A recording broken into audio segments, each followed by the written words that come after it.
Bueno, buenos días a todos y a todas. Queremos daros la bienvenida a este segundo Congreso Internacional de Aspanaes. Estamos orgullosos de compartir estos 40 años de intervención, especialización y garantía de derechos para las personas con autismo. 40 años de trabajo y de búsqueda de recursos y servicios para las personas con TEA y para sus familias. 40 años de trabajo en equipo con los mejores profesionales. 40 años para que nuestros chicos y chicas tengan un plan de vida de calidad, poniendo el foco en las capacidades como guía para el pleno desarrollo de la persona. Contaremos con ponentes nacionales e internacionales cuya experiencia y conocimientos nos acercarán a los últimos avances sobre autismo. Contaremos con ponencias y mesas redondas que arrojarán conocimiento sobre las diferentes etapas de la vida de las personas con trastorno del espectro del autismo y de sus familias. En este congreso, en breve, con un poco de retraso sobre el horario previsto, pero ahí estamos, comenzará la charla inaugural, la importancia del trabajo entre la familia y los profesionales en TEA, que será impartida por Ann y Rud Turnbull, y que será presentada por el director técnico del Congreso, Juan Vidal Gorosquieta. A las 11 tendremos el acto inaugural por parte de las autoridades públicas y veremos un vídeo conmemorativo que espero que sea muy emocionante, que han preparado desde Aspanaes con muchísimo cariño y estamos seguros de que os va a encantar. A las 11:45, si no hay retraso sobre el horario, tendremos un descanso para tomarnos un café y a las 12:30 podremos volver para asistir a la mesa redonda sobre diagnóstico, comorbilidades y tratamiento farmacológico sobre el TEA en el momento actual. Sin más, damos paso a la primera conferencia que impartirán Ann y Rud Turnbull. Muchas gracias.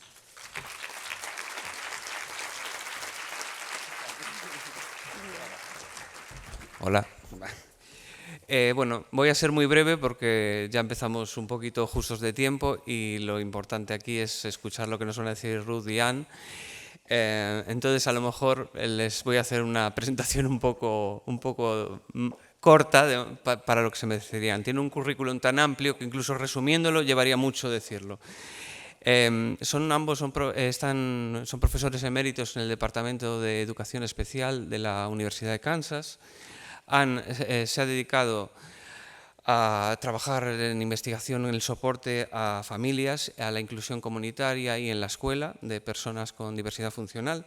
Y Rud, que es abogado, ha trabajado en su país en leyes en favor de las personas con diversidad funcional, sus familias y la intervención ética. Ambos son fundadores del Beach Center on Disabilities, que se dedica a la formación de profesionales y a trabajar con familias para mejorar su calidad de vida y dotarlos de recursos para trabajar con ellas. Y entre los dos reúnen aproximadamente más de 500 artículos y 40 libros publicados en toda su trayectoria. También han sido galardonados, no puedo nombrar los premios en concreto, pero decenas de veces, reconocidos públicamente por su trabajo. Y me reservo alguna cosa porque creo que lo mejor es que ellos en su propia charla la comenten y os la digan. Sin más, pues les doy paso. Muchas gracias.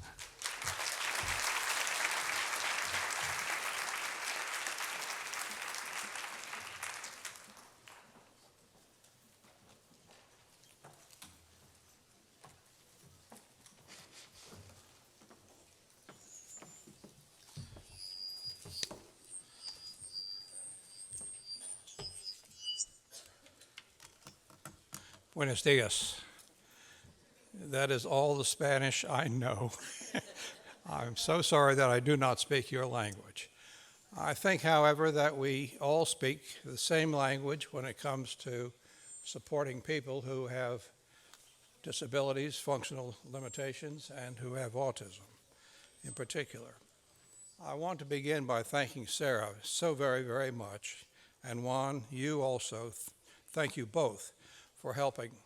I went away from the United States without my medicine. My medicine prevents me from having a stroke. So If I have a stroke here and now, please forgive me. It's not the excitement of being with you. It's simply the fact that I do not have my medicine with me. We have a son, Jay Turnbull.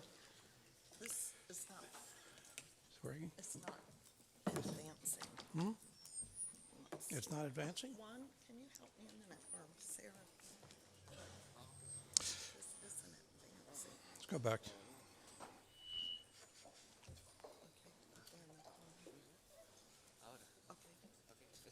Okay, this one, okay.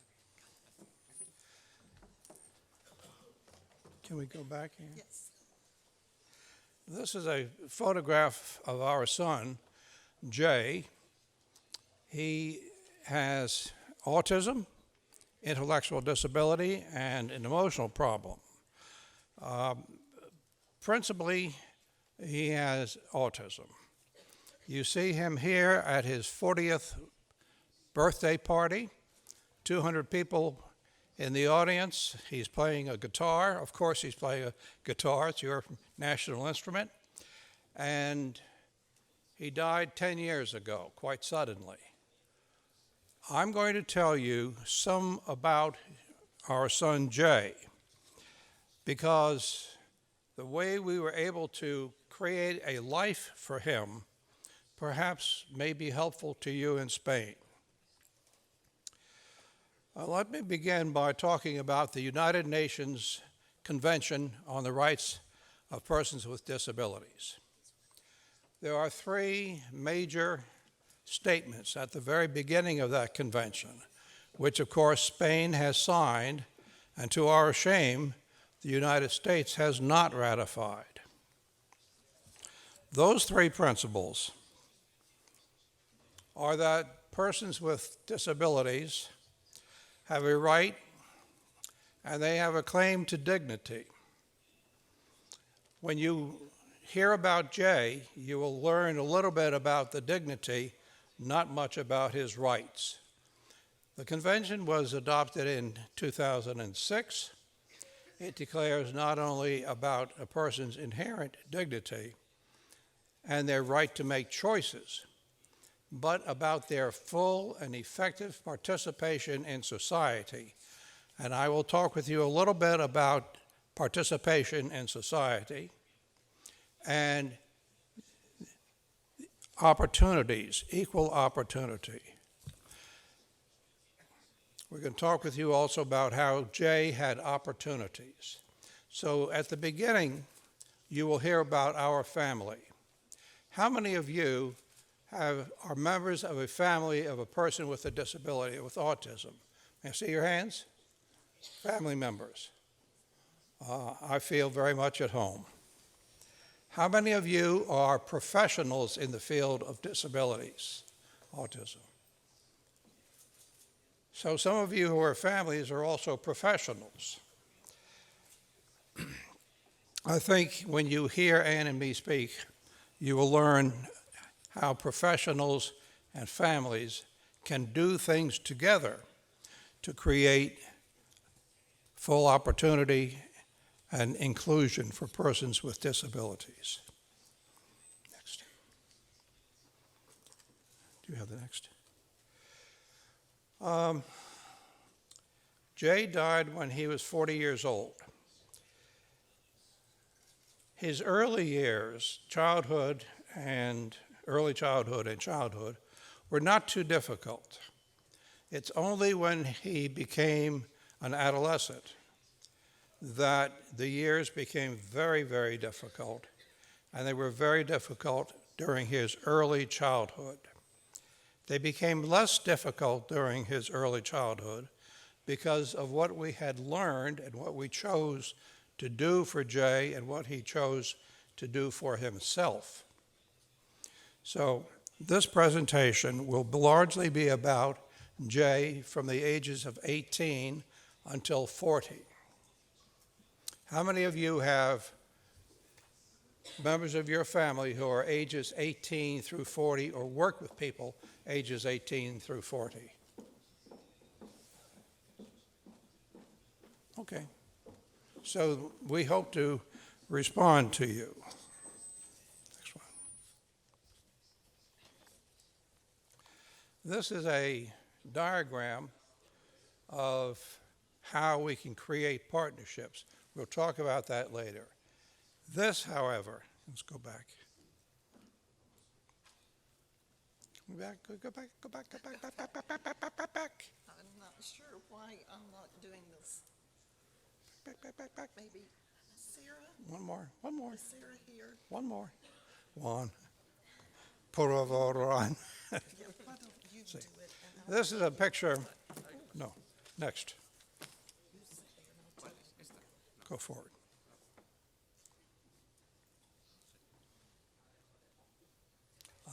Perfecto. Thank you. This is a picture of a sheltered workshop where Jay worked for just a short period of time. During the time he was there in the workshop, he acquired some very difficult behavior. He did not like working in a workshop. He thought that he should be like his father and his mother and work in a professional situation. He also maybe have recognized that being paid $1.16 per hour, equivalent €1 per hour, was much too low a wage for him to work. So he decided, next one, this isn't advancing. maybe we need one here all the time. He decided to leave the workshop and a group home where he was living, and he decided to do that in a very dramatic way. Over here, from Galicia, we have perhaps people who are members of Senate or your Congress or your Parliament. But let us say that one of them is a senator. Jay chose to choke the son of a senator. Yes. Do you know how fast you can be thrown out of a workshop when you choke the son of a senator? Boom, out, gone. And we had a meeting. It seems funny, but it was tragic. At the time, it was awful. We had a meeting with the people who ran the workshop, and a minute before they said, "You're out," we said, "We quit." And they said, "What are you going to do when you fail?" And we did not have an answer. We did not know what we would do when we were on our own. And that was the lightning strike that hit us, that we had to find a better way. There's a background. So, Ann, if we can go to Kate. Here, obviously, is Jay. And he was with his sister, his younger sister, Kate. There is 13 years of difference. Jay is not Sisyphus, the Greek.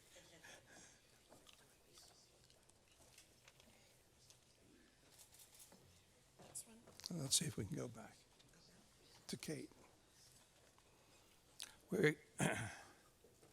Here is Jay, and there is Kate. And one day, Kate went to see the workshop, and she came home that night. She was 7 years old or 8 years old. And she said, "Mom, Dad, I have a question." "Okay, Kate, what's your question?" She said, "You would not want to live where Jay is living. You would not want my sister to live where Jay is living. You would not want me to live where Jay is living. Why is it all right for Jay to live where he is living?"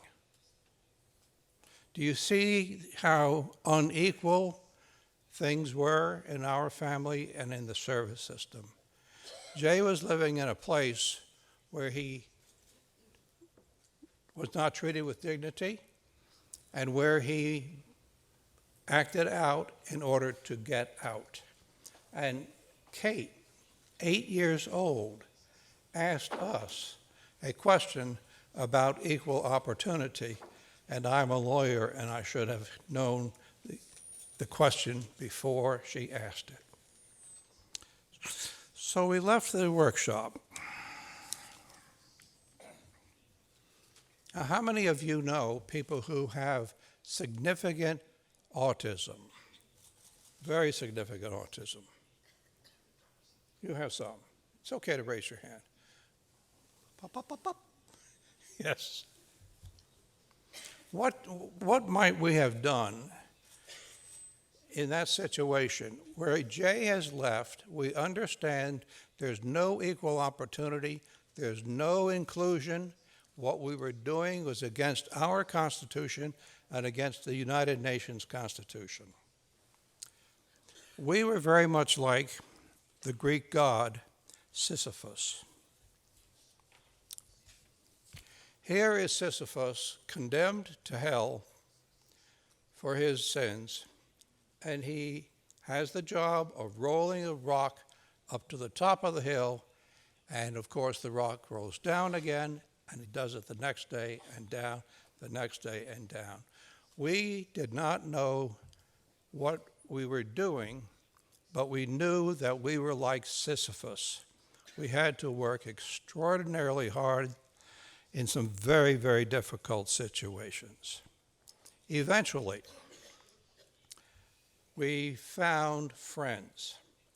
And this is what life looks like if you are Sisyphus and you have friends. The rock goes up to the top of the hill and it stops. It doesn't roll down again. Sisyphus had reliable allies. They were his partners. And part of what we want to talk with you about now is the situation. Remember where Jay was. Choking, not included, no equal opportunity. We did not know what we would do, but we knew we had to do something for Jay. And this is what we did. We found a young man at the University of Kansas, where we worked, who would spend 3 hours a day with Jay. This is Jay's calendar when he's not in the workshop. 3 hours, one day, was all the support we had. Over time, we created more support. Jay walked into a fraternity house, a social club of young men. And he walked into the home or the room of somebody who was playing music, and Jay loved music. He walked into that room and he started to sing the music, and he and the young men in the club became friends. And here's a picture of Jay holding a microphone, singing. The next picture is a picture of Jay at a basketball game at the University of Kansas. You see what's happening? The young men are taking Jay with them to the basketball game. A little bit less of a rock to push up the hill. Next one. We're having trouble with technology. I apologize. Here, now let me ask you this question. You know about Jay with the young men. Which one of these three men seems to you to have autism?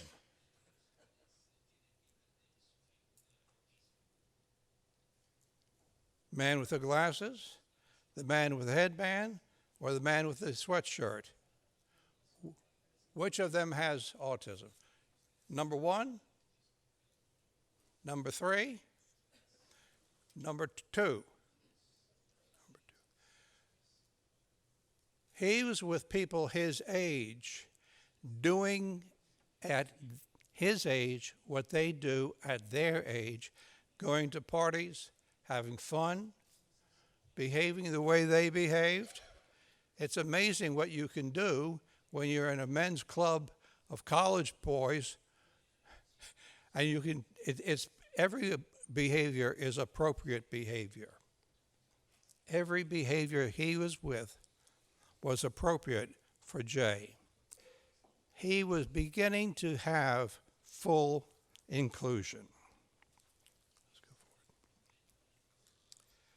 forward. Now, it was not enough to be at a social club. It was important for Jay to work. And we can get to the next slide. Here is a picture of Jay receiving his first paycheck. Now, and here is a picture of Jay working. Let me tell you about his work. Remember now, he has social friends. Next, he had to have a job.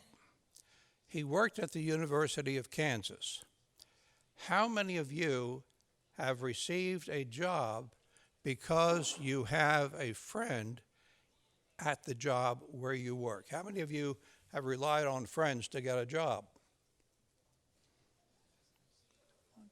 It's okay. We believed that if we could hire Jay at our university, he would be in a place where he would succeed, but also the university would learn from Jay. So Jay did the work that undergraduate students at the university would ordinarily do. He sorted mail. Jay could not read beyond his first 2 or 3 letters of the alphabet, but that's all he needed to do in order to sort mail.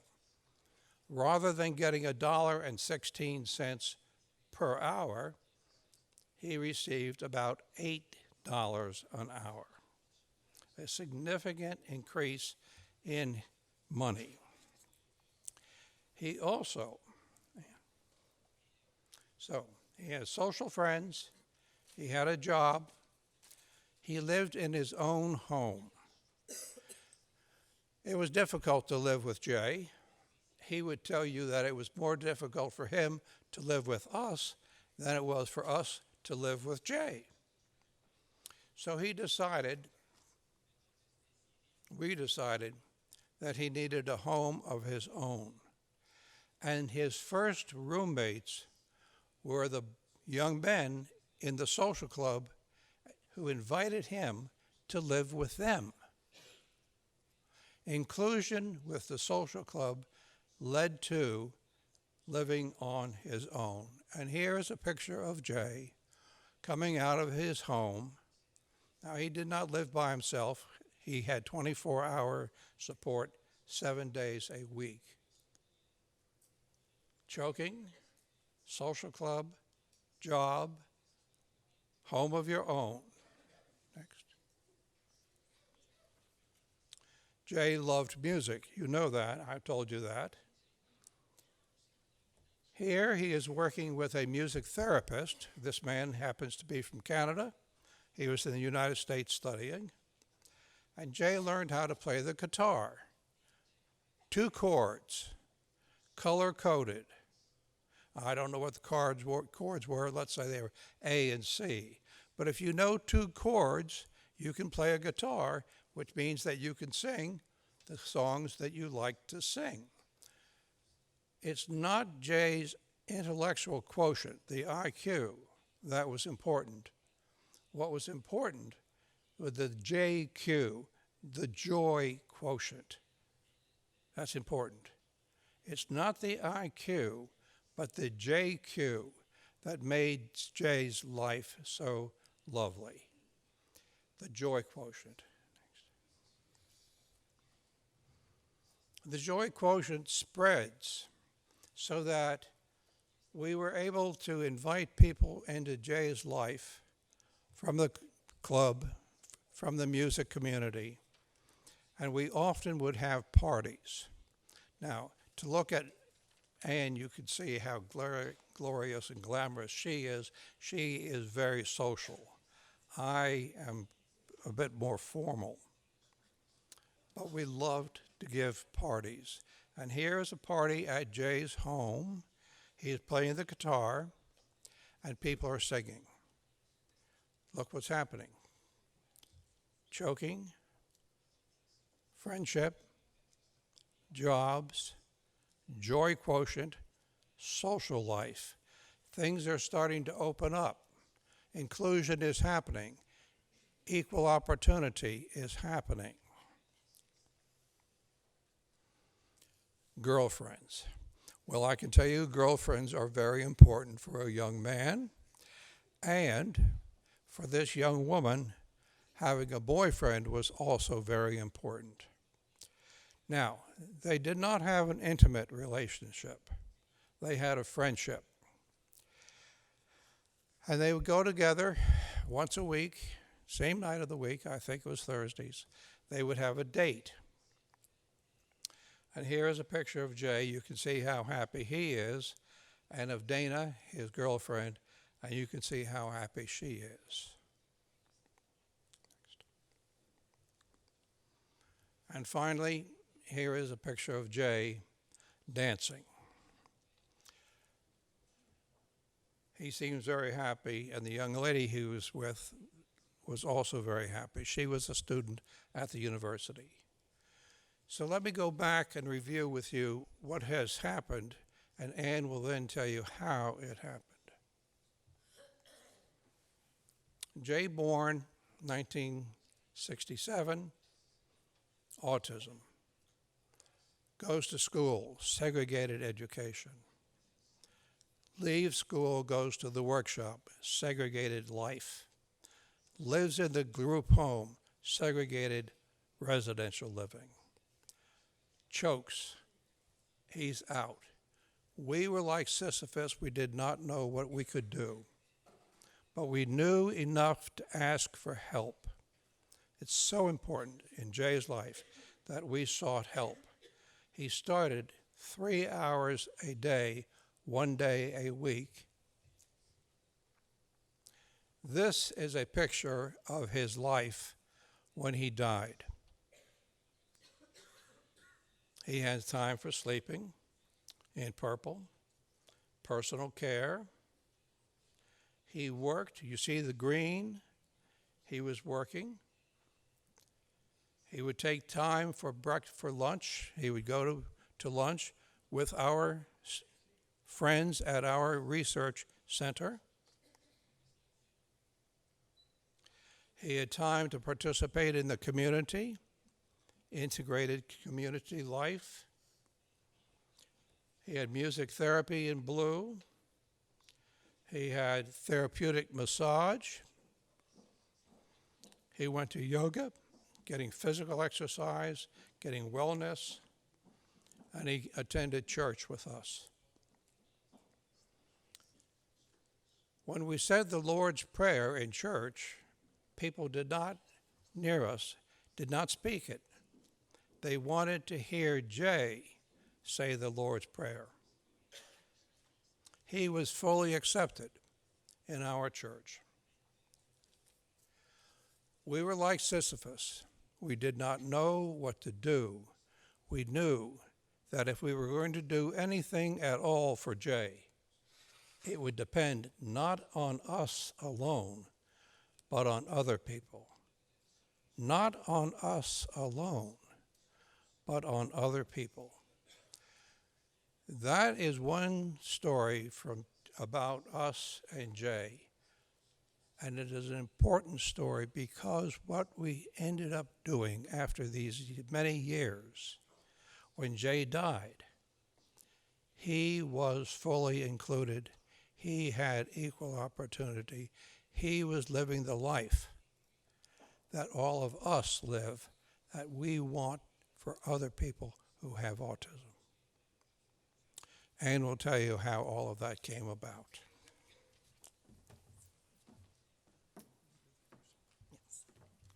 Okay. Well, it took a lot to get this kind of support. When you go from a couple of hours a day to the full life of support.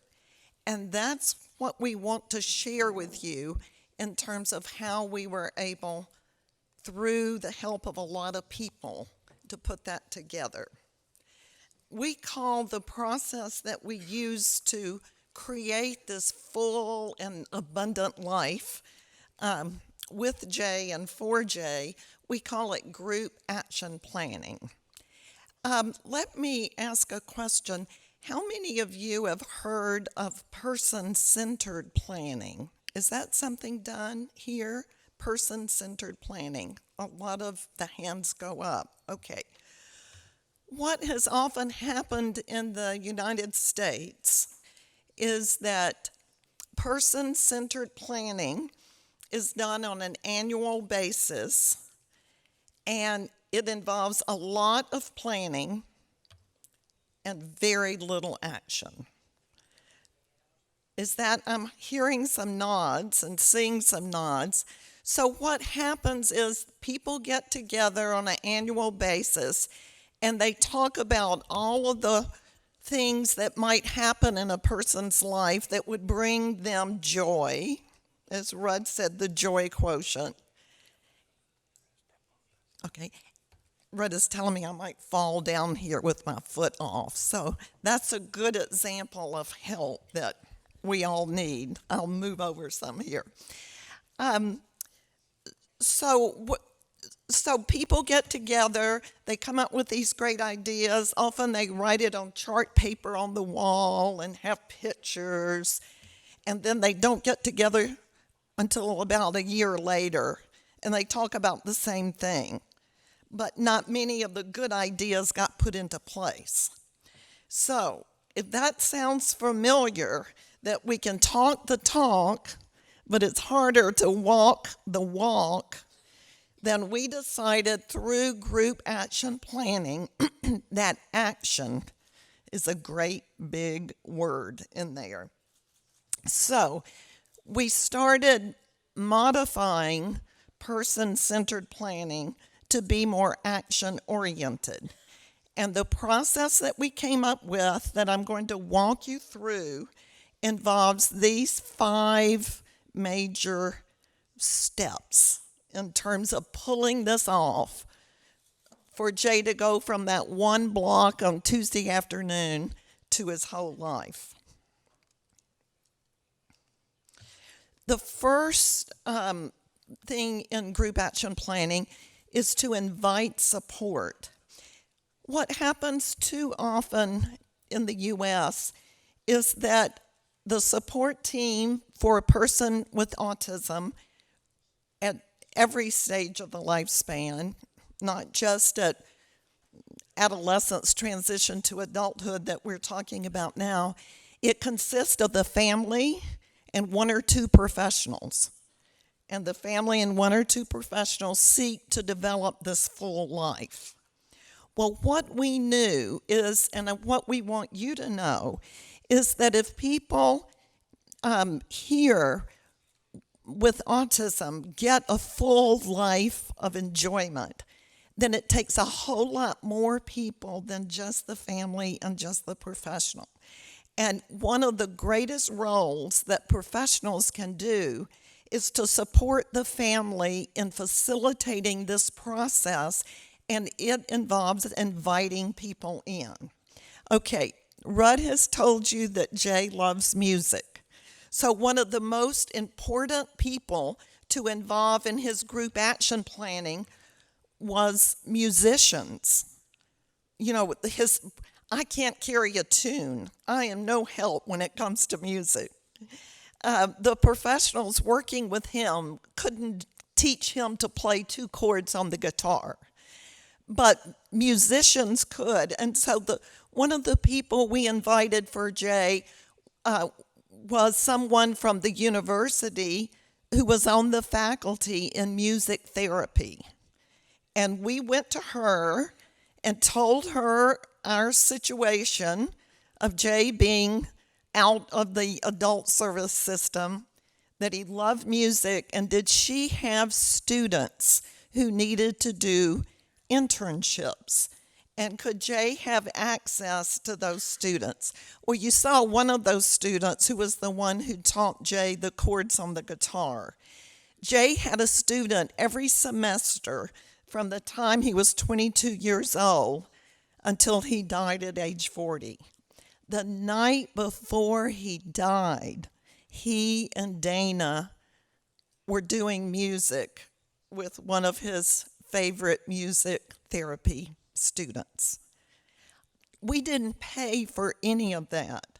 The students needed an internship, and Jay needed some musicians. Your job, family and professional, is to find those connections. What is it that the person with autism that you are focusing on, what really thrills them? And then how do you make that happen? And that reminds me, while I'm talking, let me pause here.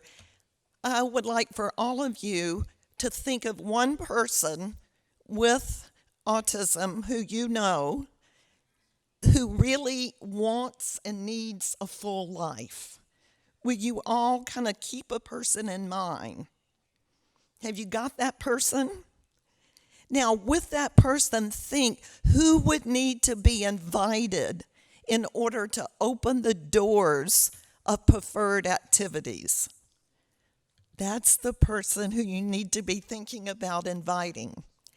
Other people in Jay's group action planning, besides Rud and myself, included his sisters because they were key people in providing support to him and in knowing that other people supported him. Co-workers at the university, his job coach, his housemates, a couple of guys from the fraternity, a person from our church who was in charge of visiting lonely people in church. And she would take Jay along to visit people with her.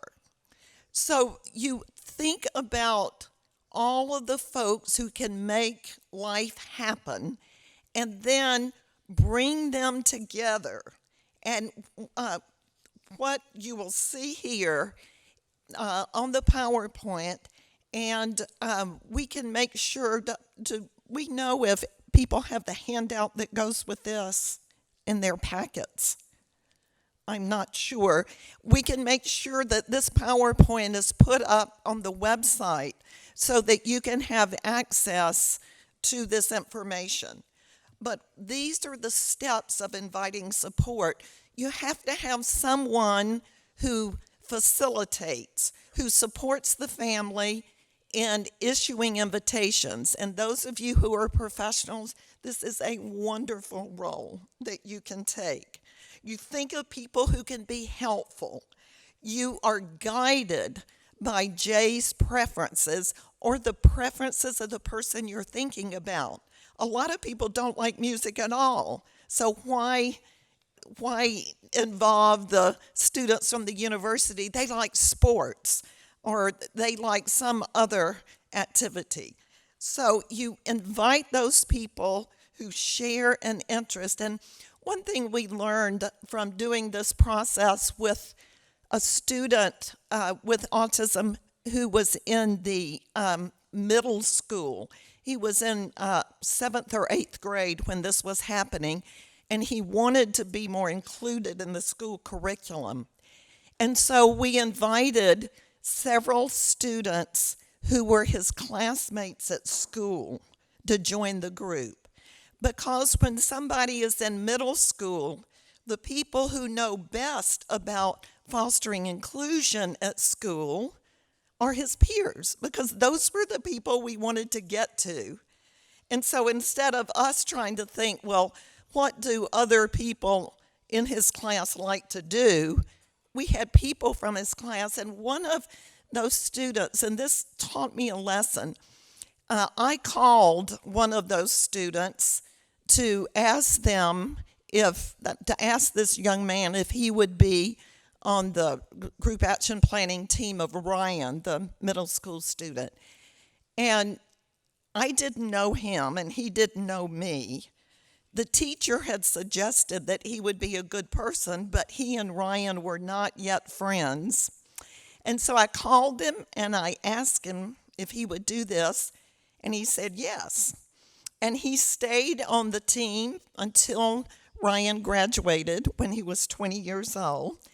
And then as adults now, this was about 10 years ago, he still comes back and visits Ryan every time he comes back to his home community. But I asked him one time, I said, why is it that when I first called you, you said yes? Because you didn't know Ryan and you didn't know me. And he said, the reason I said yes is that you took the time to individually ask me. And he said, I felt complimented that you asked me. And I felt like maybe you believed in me and saw something in me that I didn't see in myself. What I want you to know is often we think we are imposing on other people when we ask them to contribute to the positive life of a person with autism. And what I learned from him is issue individual invitations. He said, if you would come to school and describe this and ask everybody who would like to volunteer to raise their hand, he said, I never would have raised my hand. He said, I did it because you personally invited me to. So this word, invite support. The inviting is a really important word.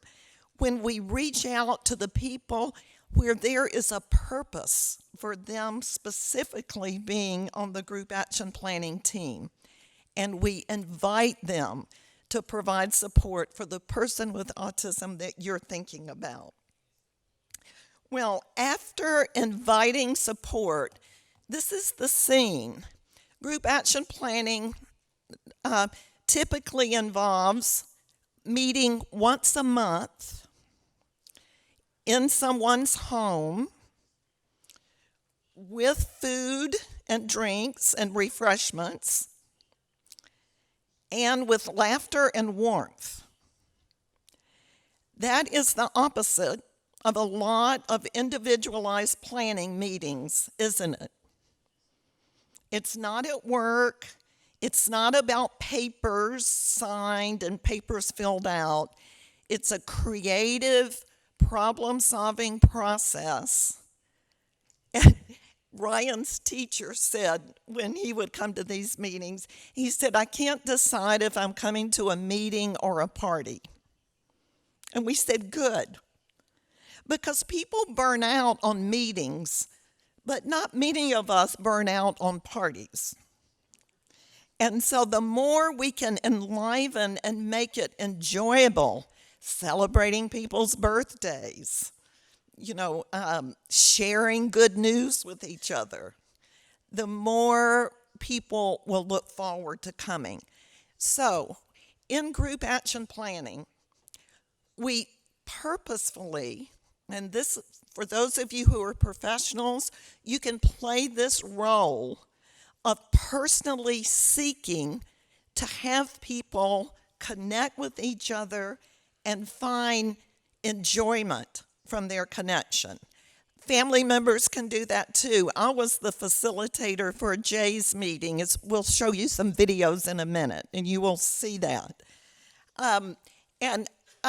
There are many different steps that you can do, and I'll go to the video in just 1 second.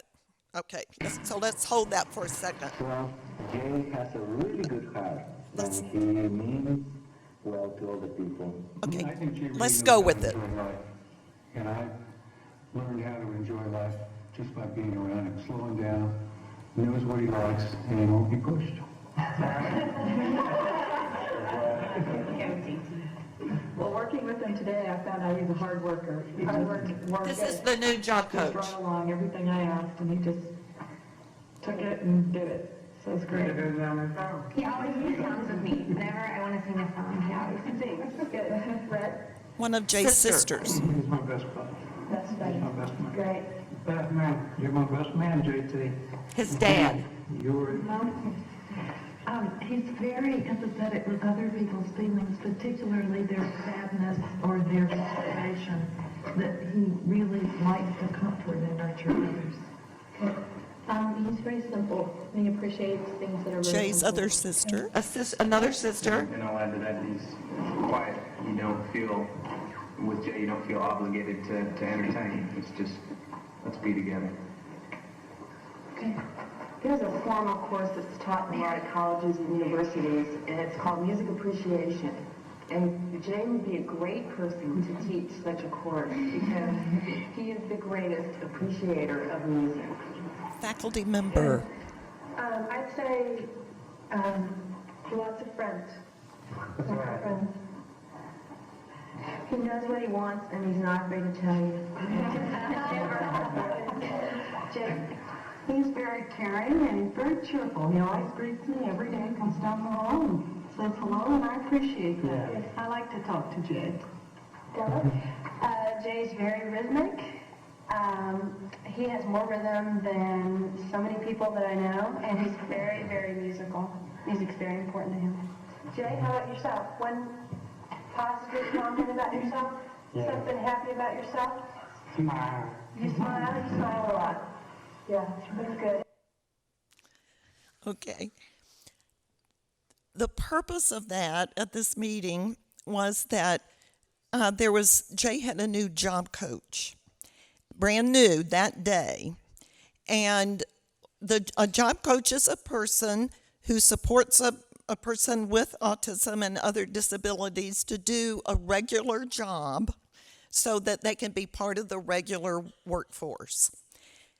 His job coach was just meeting him. And so as facilitator, I asked, let's all go around and let his job coach, whose name was Jackie, let's let Jackie know one positive thing about Jay. Well, that took about, 90 seconds maybe, a minute and a half, 2 minutes to go around.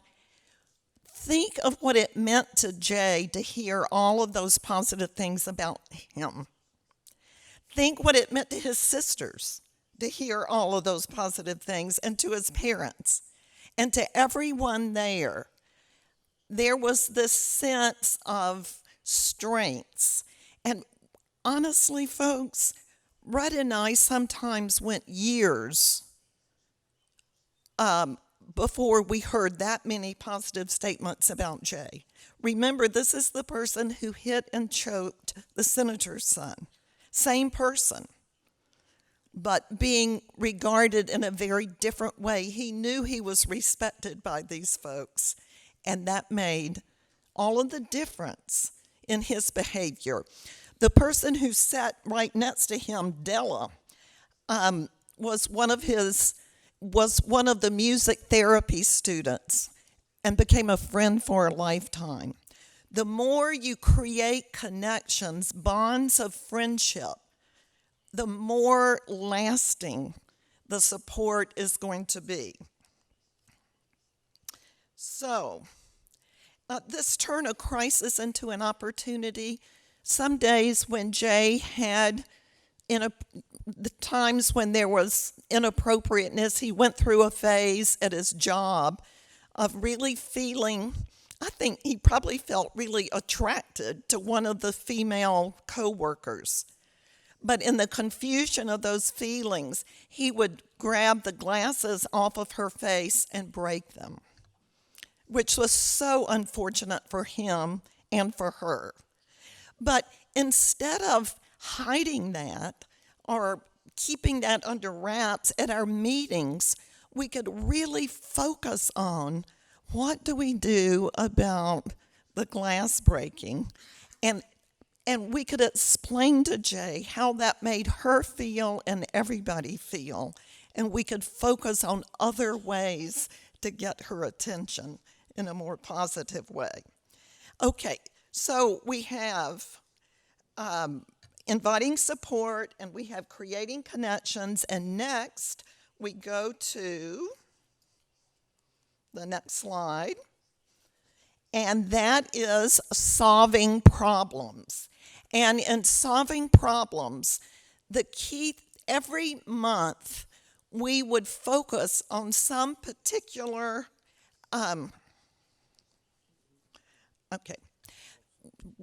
we would focus on some particular, I'm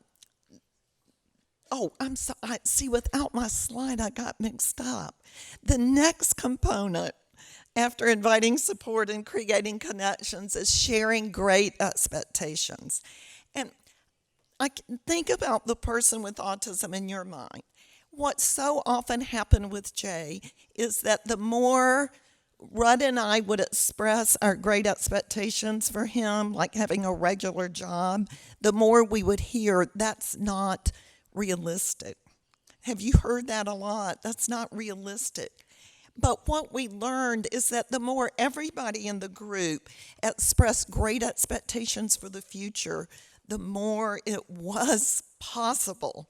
And Jay learned so many things that we thought never would be possible because of the support of these people who enveloped him. Then the next phase is solving problems. And in the solving problems, it could be learning to use a taxi. After he learned to use a taxi, we never thought possible, learning to ride the bus. The meeting that you're seeing where everybody went around and said something, Rud, the focus of this meeting was on the nightmare of families, which was what's going to happen if Ann and Rud die sooner rather than later because there was no agency but under us. We were out there doing this ourselves. What if we were on an airplane and the plane went down? Who would keep this going? And it was so important for our daughters to be part of that conversation because so many siblings of people with autism worry about the future of what's going to happen when their parents die, but everybody's scared to talk about it. And it was so wonderful to get that out in the open and talk about it. So there are the problem-solving part is to generate a whole range of options to evaluate those options. It's just good, systematic problem solving, month by month.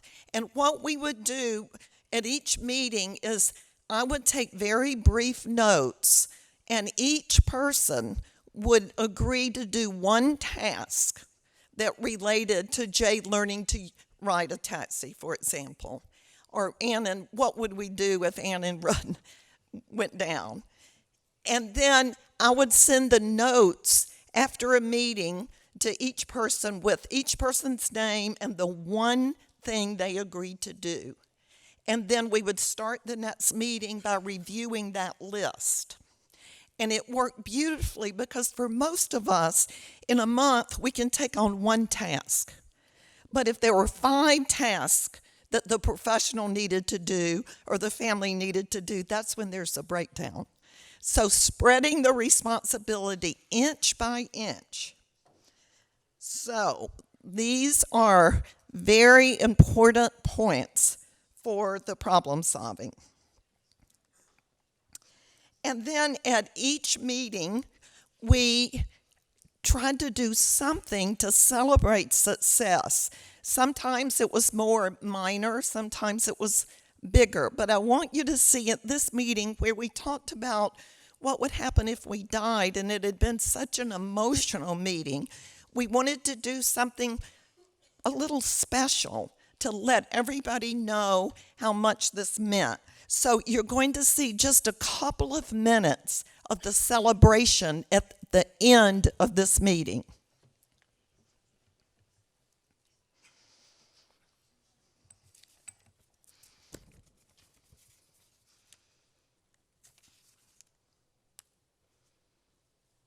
One of the great things, I think, if we all open our candles, is that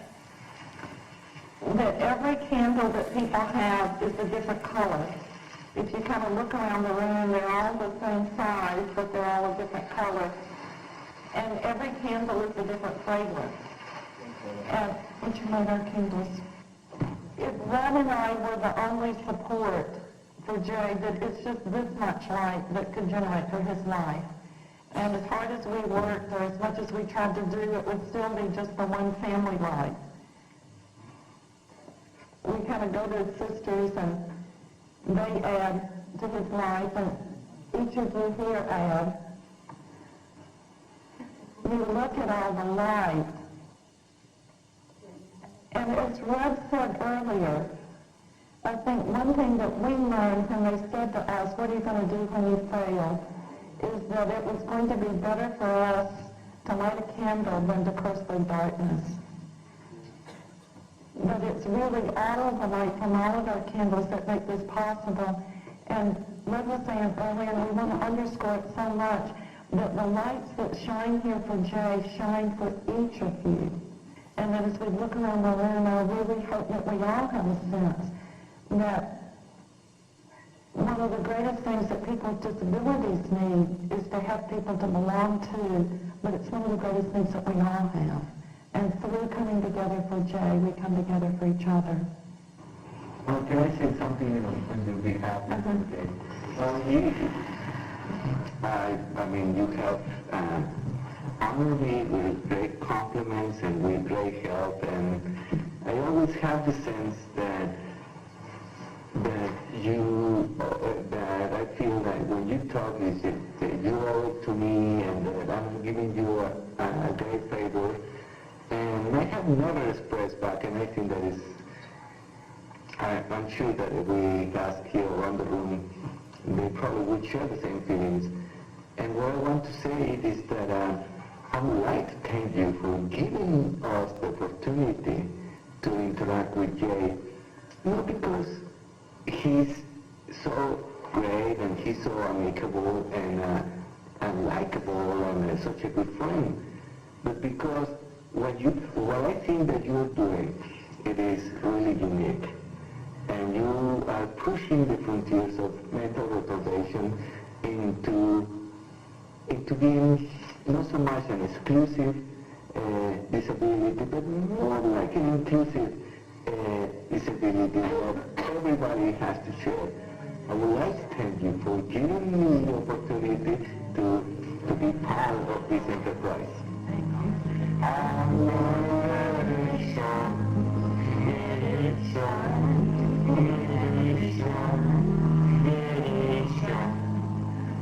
Years ago, we couldn't follow tonight. And the exciting thing for all of us is with all of the different gifts and talents represented by all the different colors of the candle. What will the year 2000 be like in Jay's life? What will 2010 be like? What will 2020 be like? So we all sit in this room. That last comment was when I said, what will 2010 be like? And one of the people in the group said, we won't fit into this room. What I want you to draw from this is that for many, many years, Rud and I focused primarily on our family and on the disability support system to help create a wonderful life for Jay.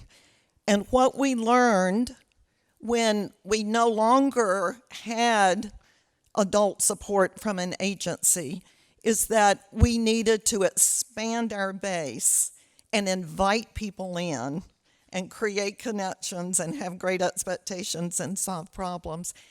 Do you have a sense of the closeness of this group could you kind of feel the sense that people there felt connected from this passing of the light, the candle, and talking about how we all, even though the candles were different colors, had different fragrances, everybody brought their interest and their contribution to the group. The gentleman at the end who was talking was Jay's housemate, and it was so supportive for him to know all of the support existed for Jay. It didn't feel as overwhelming to be Jay's housemate when he knew how many people he could count on. The next morning, I asked one of our daughters, Amy, what was that like for you last night? to talk about, your parents if we died. I mean, she was 18 at the time, and you don't usually talk to your 18-year-olds about dying. What was that like for you? And she said, Mom, I hope I'm at least 35 before you die. For her, 35 seemed so old. And now she's 44, and she says, oh, I'm so glad you didn't die when I was 35. But she said it was awesome to be surrounded by so many people who cared about Jay. And she said, and I know if something does happen to you, Kate and I have a lot of help in carrying on Jay's life.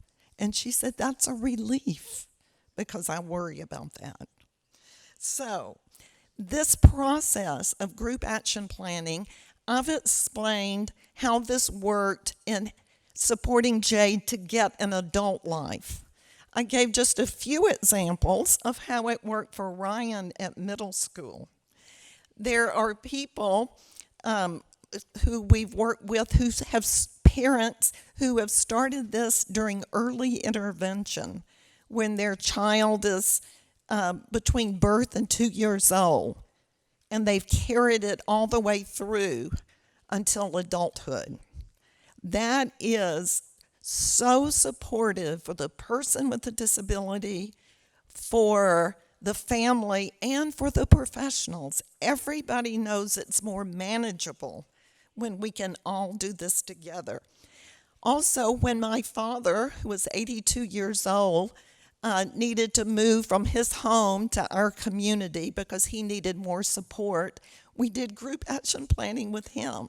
The process works at every lifespan stage, and it's about developing trust and spreading out the joy and the responsibility of creating the life that we want, that Rud talked about in terms of equal opportunity and dignity.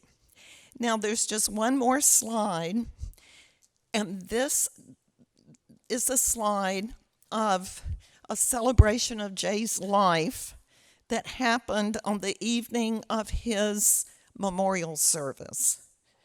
Jay died totally out of the blue. There was no warning that anything was wrong, and he had a major cardiac arrest and died instantly.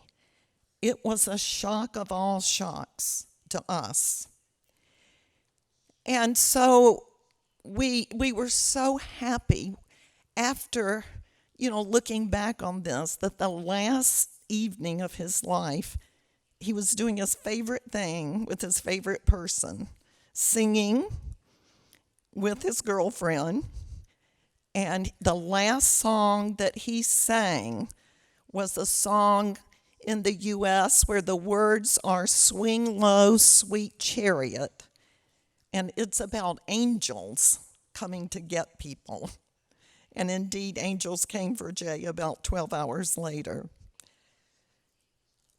In his memorial service, it was about 12 or 14 years after the celebration that you just saw when we lit the candles.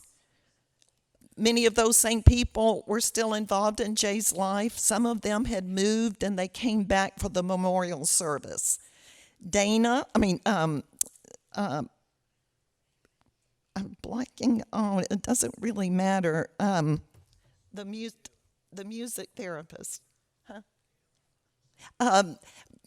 The person who was sitting just next to Jay in the video that talked about how much rhythm Jay has, came back for the memorial service, and you'll hear her playing the guitar again, just as she had played it when we sang at the meeting 10 or 14 years earlier.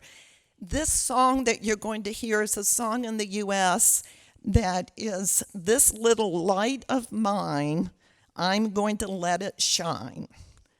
And we sang it at the group action planning meeting. Now you're going to see, 12 to 14 years later, at the memorial service where Jay had so surprisingly left us. But we want you to look at the size of the room, look at the people in Jay's life. So let us go to that. Next slide. Let's go to one more slide. Can we advance it, please? Oh, I so want you to see this. These are the take-home messages, and now we're going to watch this video.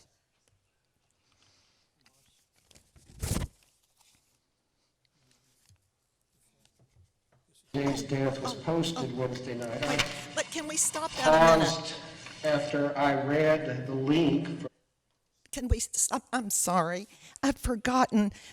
I was thinking that this slide was people at Jay's memorial service singing that same song, This Little Light of Mine, but I just remembered that instead of that slide, and instead of that video, you're going to see the video of one of the eulogies at Jay's service that captured the message of the trusting partnerships in his life and captured what we most want you to draw from our presentation. So now let's go back and do that slide. Thank you so much for helping me with that.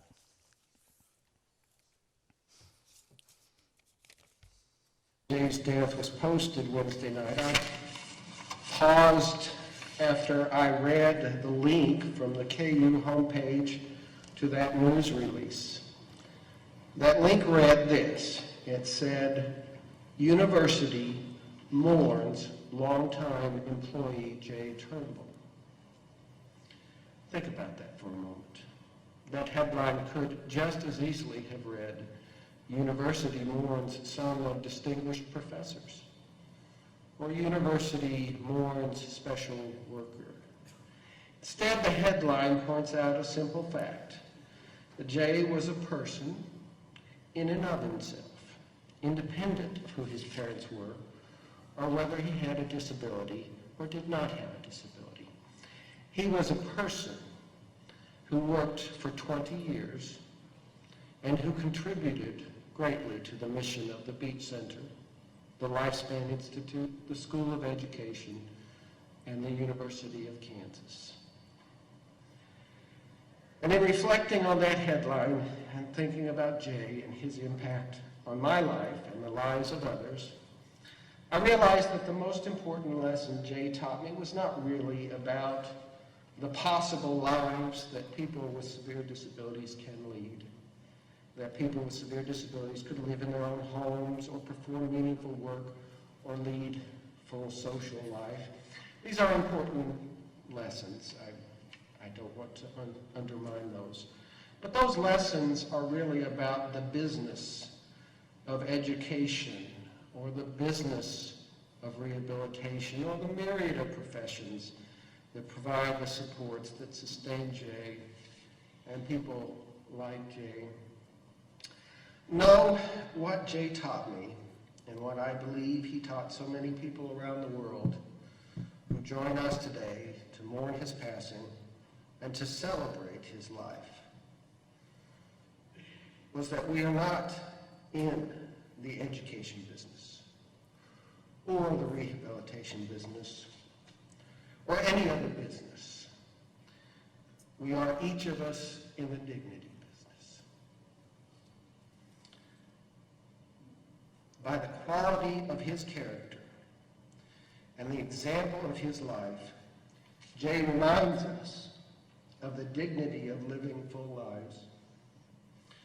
lives rich with friends and family, and the dignity of work and the security of home and the joy and the gift that is each and every day.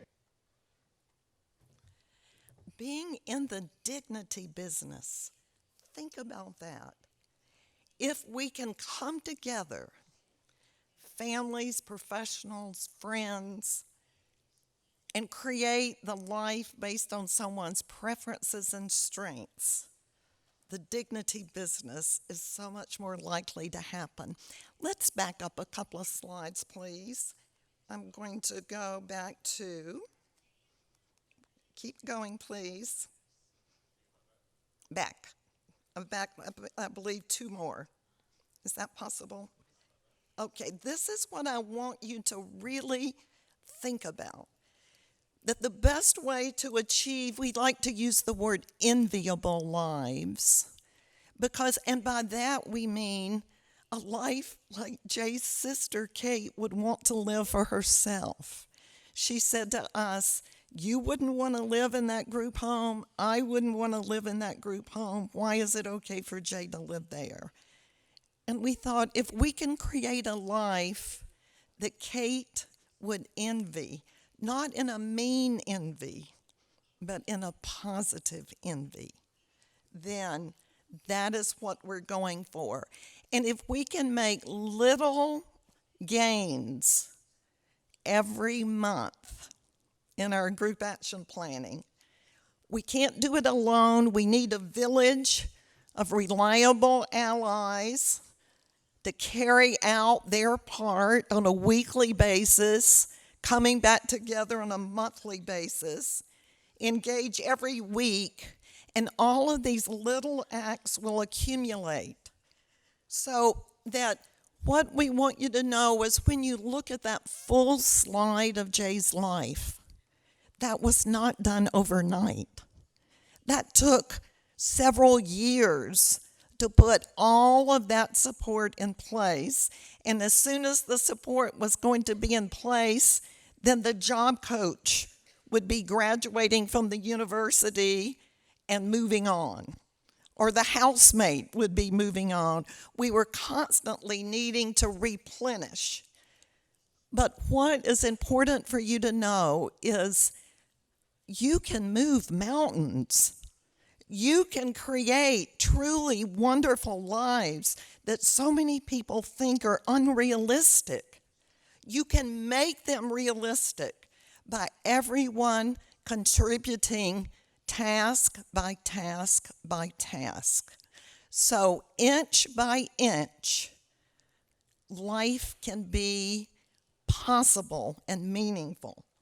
So in closing, we want you to remember that this process works at every stage of the lifespan, and that you, whatever your role is, can be part of the process of inviting people to come together, of really focusing on creating the connections that make people want to come back and make people feel positive about their contribution.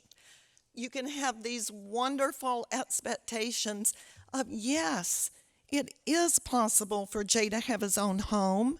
He will need 24-hour support 7 days a week, but it's possible for him to have that, to solve problems.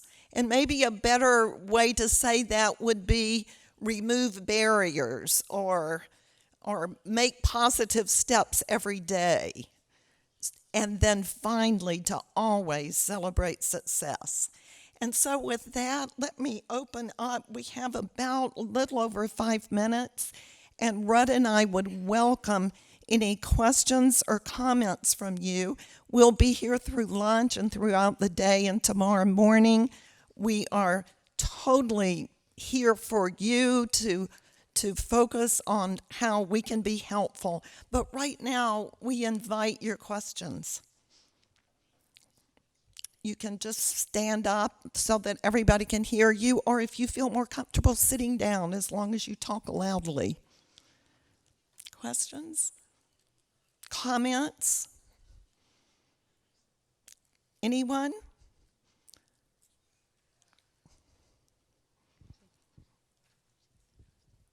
Okay.